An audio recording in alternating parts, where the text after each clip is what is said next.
come on, kalau kita sudah beriman, dewasalah dalam beriman.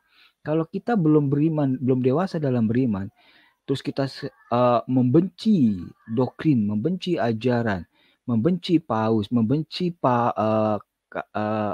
uskup, membenci iman, yang secara garis besar mereka itu tugasnya adalah mewartakan firman Tuhan, yang secara pokok tugas mereka adalah membimbing umat untuk tetap berada dalam koridor seperti yang para rasul lakukan. Terus apa gunanya kamu belajar kasih?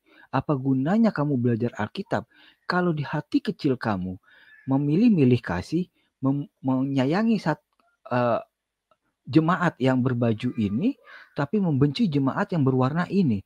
Itu bukan seperti yang Yesus mau. Dan itulah yang disebut sebagai pengajar sesat. Ingat, enyahlah kamu pengajar sesat. Kamu melakukan mujizat dalam nama Tuhan. Memang benar kamu bisa menyembuhkan orang sakit dalam nama Tuhan. Memang benar kamu bisa mengusir setan dalam nama Tuhan. Tapi ingat, kalau tidak ada kasih di hatimu, kamu tidak akan bisa masuk ke dalam kerajaan surga. Itu aja deh ya. Oke. Ya, benar ya paman-paman di sini bahwa ya itulah kepahitan tadi ya. Saya tuh berpikir begini. Mungkin paman-paman juga sudah tahu ya, seperti beberapa pendeta yang pernah gabung di diskusi di sini, ada yang sudah open minded ya. Artinya gini, kenapa hal-hal yang ya kepahitan tadi ya, tanda petik, itu yang selalu diajarkan di bangku kuliah, ya mungkin tidak semua ya, tapi selalu itu diajarkan di bangku kuliah teologi ya. Kemudian juga diajarkan pertentangan antara tafsir atau pertentangan antar paham teologi, eskatologi atau eklesiologi. Kenapa hal-hal itu yang justru dikembangkan gitu ya? Padahal kalau seandainya saya tadi sangat menangkap pesan juga dari Paman RK dan Paman WS ya. Paman RK mengatakan gini, no sana tuh banyak tuh yang tidak mengenal Kristus. Harusnya lu ke sana ngabarkan Injil. Bukan justru engkau sibuk menyerang Katolik, sementara para imam Katolik, para presbiternya Katolik itu kan sudah dikirim ke beberapa tempat-tempat yang terpencil. Misalnya saya punya teman itu yang ada juga di pedalaman Kalimantan tuh, ada seorang imam atau ada juga beberapa imam yang lain di tempat-tempat konflik. Nah, sangat benar. Jadi kenapa nggak itu yang dipikirkan? Kenapa malah justru melalui sosmed ini, saya kira ya, kenapa dia mengambil sosmed TikTok atau yang sedang booming saat ini? Ya itu tadi, tendensinya tujuannya supaya ya sebisa mungkin ya lihat tukang baksonya bawa tiga bangun wes ya. Jadi kenapa mereka tidak memikirkan itu? Oh ya, banyak yang belum diinjili. Kenapa saya sibuk menyerang Katolik, sementara Katolik justru sibuk mengaktualisasikan kekatolikan, atau seperti tadi Paman RK bilang, kita itu sibuk di lingkungan. Atau ya, saya pernah ya menjadi pembawa, misalnya di bulan kitab suci saya menjadi pembawa, apa namanya, pemandu ya bahasanya ya, pemandu kegiatan bulan kitab suci. Bapak Ibu, di dalam buku yang dibuat oleh keuskupan itu tidak pernah membahas agama orang lain loh. Yang dibahas bagaimana orang Katolik melaksanakan perintah-perintah Tuhan itu dalam kehidupan sehari-hari. Makanya kalau kita dapat buku-buku dari keuskupan itu, sama sekali tidak ada membicarakan orang lain di dalam. Yang dibicarakan adalah kekatolikan dan bagaimana orang Katolik mewujudkan ajaran Tuhan Yesus itu.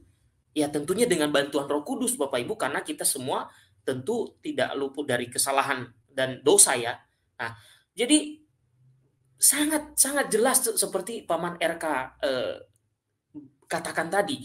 Karena ada kelompok yang justru dalam pertemuannya yang sibuk dibahas adalah tentang keimanan orang lain. Mohon maaf ini Bapak Ibu, saya harus bongkar di sini. Saya pernah ikut ke suatu kegiatan dari salah satu denominasi, dan karena saya tidak pernah, waktu itu saya tidak mengakui bahwa saya adalah Katolik, saya hanya ngomong saya Kristen. Lalu diadakanlah suatu kegiatan di suatu tempat yang ya bisa dikatakan seperti retret lah, suatu tempat. Nah, saya ikuti kegiatan mereka, rangkaian kegiatan mereka dari awal sampai akhir. Tahu nggak Bapak Ibu, di tengah-tengah kegiatan mereka menyinggung tentang Katolik. Saya itu, kenapa Katolik ini singgung? Yang disinggung apa? Patung, Bunda Maria, Paus, orang Katolik, doa rosario itu salah, harusnya berdoa kepada Bapa. Saat itu, ya, beruntungnya saya tidak tersulut emosi, saya hanya dengerin aja, ini mereka mau ngomong apa lagi sih. Tapi ketika pertemuan hari selanjutnya Bapak Ibu, nah di situ saya baru berani ngomong, Pak, ini sebenarnya kita ini kegiatan apa sih? Mau membahas dan menghina ajaran orang lain, atau Bapak mau memberikan penguatan iman kepada orang-orang yang hadir? Nah, di situ tersentak. Akhirnya besok-besok tidak ada lagi dibahas. Saya bilang, waduh, ini ngeri banget ya. Saya sebagai orang muda ya yang aktif di OMK Bapak Ibu ya, orang muda Katolik, sejak 2009 sampai sekitar 2019, saat ini belum begitu aktif ya. Waktu itu sangat aktif saya. Saya mengikuti retret orang muda Katolik, retret dari keuskupan, Youth Day. Saya tidak pernah mendengar pemimpin orang Katolik yang memimpin suatu kegiatan itu berbicara tentang agama lain.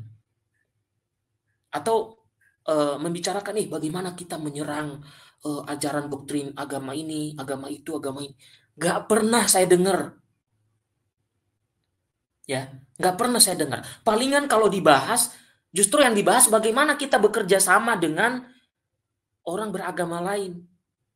Ini kenapa juga membentuk pribadi saya yang justru saya teguh sekali dengan keimanan Katolik saya, Bapak Ibu. Karena saya melihat pemimpin-pemimpin Katolik di berbagai kegiatan, tidak pernah mereka tuh menghina-hina agama orang lain. Tidak pernah membicarakan doktrinnya gereja lain. Justru yang didalami bagaimana mewujudkan pengajaran iman Katolik itu di dalam kehidupan sehari-hari. Itu yang sering terjadi. Jadi merasa lucu, ya, saya merasa kaget dan lucu ketika ada banyak orang justru menyerang kekatolikan dengan argumentasi-argumentasi yang ngaur-ngaur itu.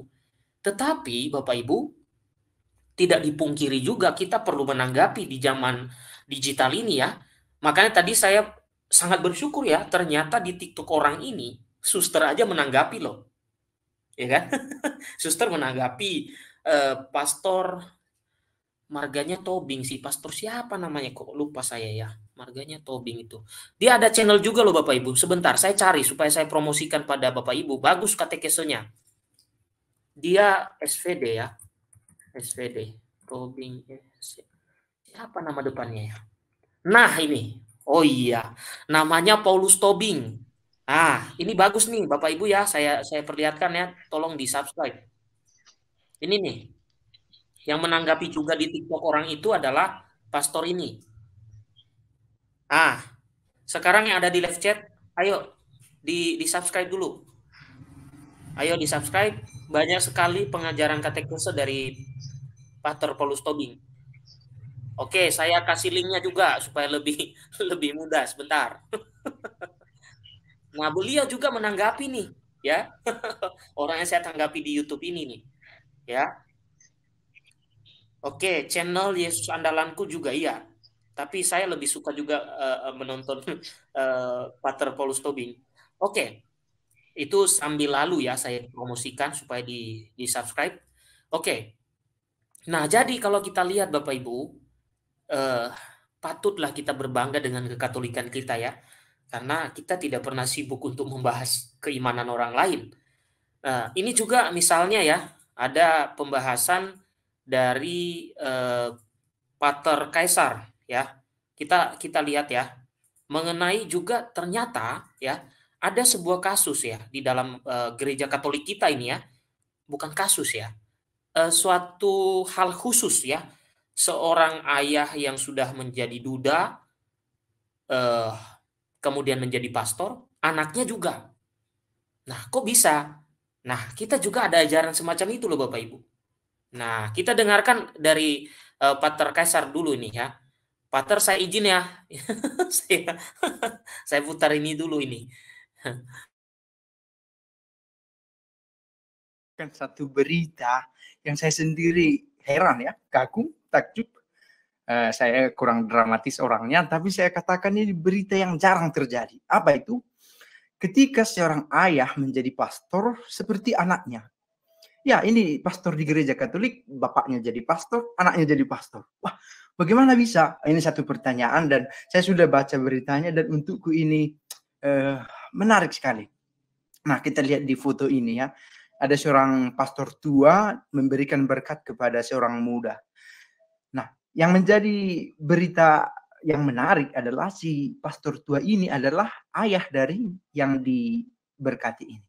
Dan yang diberkati ini adalah seorang pastor juga. Nah, yang tua ini namanya Pastor Edmond Ilk dan yang muda ini bernama Pastor Philip. Bagaimana bisa? Nah, begini ceritanya. Bapak ini dulunya adalah seorang Lutheran, seorang orang muda Lutheran. Bisa sambil kita baca ya. Atau saya mulai dengan beritanya. Seorang muda di Protestan Lutheran. Lalu ketika dia berpacaran dengan istrinya yang kemudian menjadi istrinya, namanya Connie, dipanggil Connie, dia menjadi seorang Katolik di usia 20 tahun. Lalu tahun 86 akhirnya dia menikah dengan si Connie ini. Tetapi, dan lahirlah kemudian anaknya ini, si Philip. Tetapi tahun 2011 yang lalu, istri dari bapak ini meninggal dunia karena kanker. Tahun 2011. Sementara si anak ini, si Philip sudah ada di seminari.